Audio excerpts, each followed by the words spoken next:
शुभ प्रातः मित्रों, मैं मनोज मेहरा आपका अपने चैनल योग और निरोग पर स्वागत करता हूं, हार्दिक अभिनंदन करता हूं।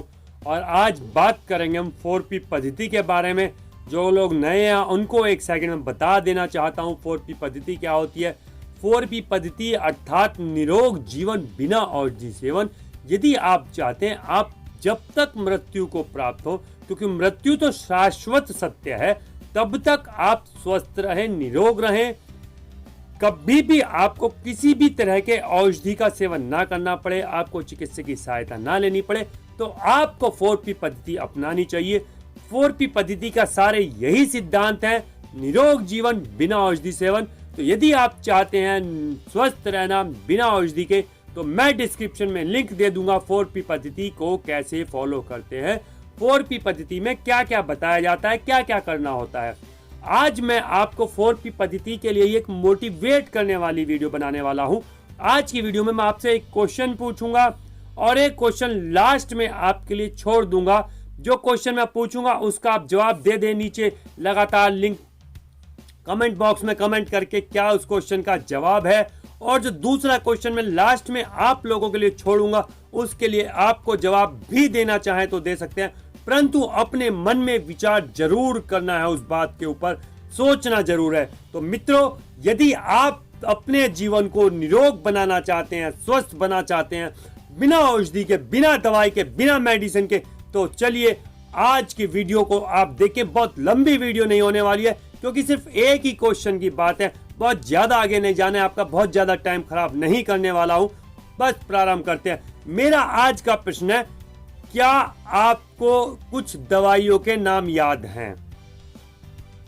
बहुत से लोग बताएंगे मैं तो दवाइयों के नाम याद नहीं रखता हूं, परंतु आज की वीडियो बनानी थी तो 10, 15, 20 दवाइयों के नाम पढ़कर आया हूं, थोड़ा सा होमवर्क करके आया हूं। जैसे कि आप सब भी याद रखते हैं एस्प्रिन, कोल्ड ड्रिंक या डिस्प्रिन या पैरासीटामोल, या इस तरह की कॉमन दवाइयां होती है, कॉम्बिफ्लाम या ब्रूफिन, इस टाइप की जो दवाइयां होती हैं। आपको यदि इन दवाइयों के नाम याद है तो दोस्तों आप दवाइयों के मकर जाल में फंसे हुए हैं। आपको पता है हर दवाई में सैकड़ों साइड इफेक्ट्स होते हैं और उनमें जहर होते हैं, ऐसे ऐसे केमिकल फार्मूला होते हैं जो हमारी बॉडी के अंदर जाके ऐसी गलत रिएक्शंस करते हैं और वो हमारे लिए हार्मफुल हो जाती हैं। तो मित्रों, इन जहरों के नाम याद रखने के लिए आपको किसने कह दिया? इन जहरों से बचने की ओर कदम बढ़ाइए, इन दवाइयों को अपनी जिंदगी से निकाल दीजिए। याद भी मत रखिए कौन सी दवाई किस काम आती है, इस दवाई का नाम क्या है। यह मेरा क्वेश्चन था आज का। और यदि आप नहीं मानते हैं मेरी बात को, नहीं चाहते हैं कि हम दवाइयों के नाम याद रखना छोड़ दें, क्योंकि आपकी आदत बन चुकी है, बुखार हो गया लाए दवाई वो खा ली, ये हो गया वो हो गया, वो दवाई खा ली उससे फायदा होगा, इन भ्रम जाल से निकलिए। सिर्फ और सिर्फ इतना कीजिए, क्यों हम बीमार पड़ते हैं, इस प्रश्न पर विचार कीजिए। क्यों हम बीमार पड़ते हैं? क्या ऐसा करें कि दवाई खाने से हमारी बीमारी दब ना जाए, हम बीमार ही ना हो।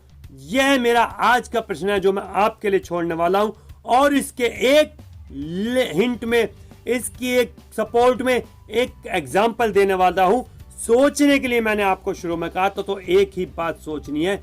आज की तारीख में बहुत महंगे महंगे हॉस्पिटल्स हैं, बहुत अच्छी अच्छी दवाइयां हैं, साइंस, एलोपैथी, मेडिकल साइंस इतनी बड़ी प्रोग्रेस कर चुका है, 5 स्टार होटल से महंगे हॉस्पिटल बन चुके हैं, बड़े अच्छे अच्छे इक्विपमेंट्स आ चुके हैं। तो क्या हमारी बीमारियां खत्म हुई? क्या वजह है इतनी प्रोग्रेस करने के बाद भी हम जीरो हैं? हम लगातार बीमार हैं, लगातार बीमार होते रहते हैं। यह प्रश्न मैं आपके लिए छोड़ना चाहता हूं। पहली बात, आप दवाइयों के नाम याद रखना छोड़ दें। दूसरी बात, विचार करें क्या हमारी बीमारियां दूर हो रही हैं, क्या हम स्वस्थ हो पा रहे हैं। अगर नहीं हो पा रहे हैं तो लाखों रुपए इलाज में खर्च करने के बाद, लाखों रुपए, करोड़ों रुपए, अरबों रुपए के हॉस्पिटल्स बनाने के बाद, अरबों रुपए का बिजनेस इन दवाइयों का होने के बाद हम निरोग नहीं हो पा रहे हैं, तो हमें विचार ही नहीं है, प्रश्न है। और इस प्रश्न का उत्तर आपको 4P पद्धति में मिल सकता है। यदि आपके मन में थोड़ी सी भी जिज्ञासा है कि मैं इस जीवन को स्वस्थ रहकर जीऊं, मैं इस जीवन को प्रसन्नचित्त होकर जीऊं, मैं इस जीवन को बिना औषधि खाए जीऊं, बिना मेडिसिन की हेल्प लिए जीऊं, बिना डॉक्टर की हेल्प लिए जीऊं, तो एक बार आज रात को सोने से पहले मेरे कहने से 1 मिनट से 2 मिनट इस बात को सोचना या कागज पर लिख कर देखना आपको कितनी दवाइयों के नाम याद हैं और इन दवाइयों से क्या मैं जीवन पर्यंत स्वस्थ रह पा रहा हूं, या मेरे परिवार में कोई ऐसा सदस्य है जिसके ऊपर हमारे लाखों रुपए खर्च हो रहे हैं, उसको हम हॉस्पिटलाइज भी कर चुके हैं परंतु लाभ नहीं हो पा रहा है, या हमने उससे ही अपनी व्यक्ति को लाखों रुपए खर्च करने के बाद भी खो दिया है। क्यों है ऐसा, क्या वजह है? आज इस बात को सोच लिए।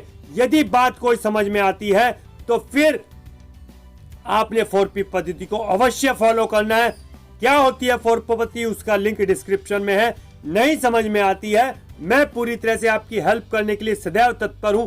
पूरी तरह से जब चाहे मुझे व्हाट्सएप कीजिए, कॉल कीजिए, कमेंट बॉक्स में कमेंट कीजिए। मेरे पास से आपको निराश होकर नहीं जाना पड़ेगा।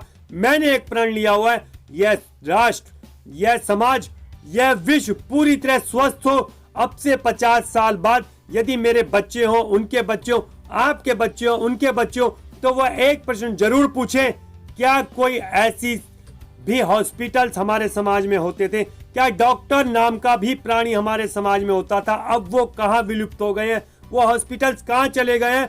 हमारा समाज पूरी तरह स्वस्थ क्यों है? अब हमें दवाइयों की आवश्यकता क्यों नहीं पड़ती है? ऐसा हो सकता है मित्रों, आप मेरे संकल्प में सहयोग करेंगे, मैं आपका सहयोग करूंगा, इस बात के ऊपर ध्यान देंगे। जय हिंद, जय भारत।